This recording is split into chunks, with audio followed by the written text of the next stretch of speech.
We usually tell you about scams targeting the consumer, but this one is a little bit different. The customer is trying to rip off the restaurant. It starts with a complaint and then threats of a horrible online review.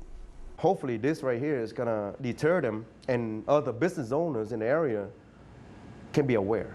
Michael Tran of Standard Pho in the Tri-Taylor neighborhood posted these scammers alert signs all over his restaurant. They are warning consumers they may not get a refund on any food purchased.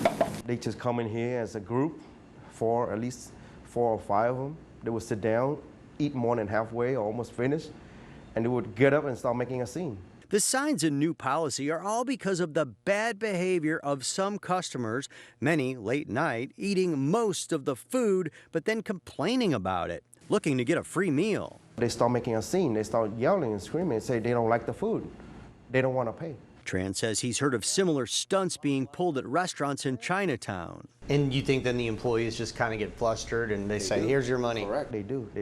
Because if you notice, if you go to 9 out of 10 of Asian restaurants, most of the employees, they don't speak English that well. So they can't communicate that well. So they get flustered, when something like that happens. Then the scammers, he says, threaten to take their complaints online if they don't get what they want. And threatening a bad online review. Correct. And, making a comments like, oh, the food is bad and this is garbage. I don't want to pay. I want my refund now.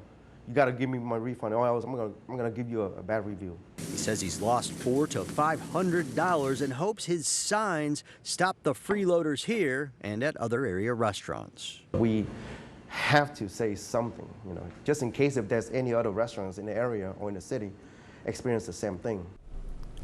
So what if you are a consumer and you really don't like the food?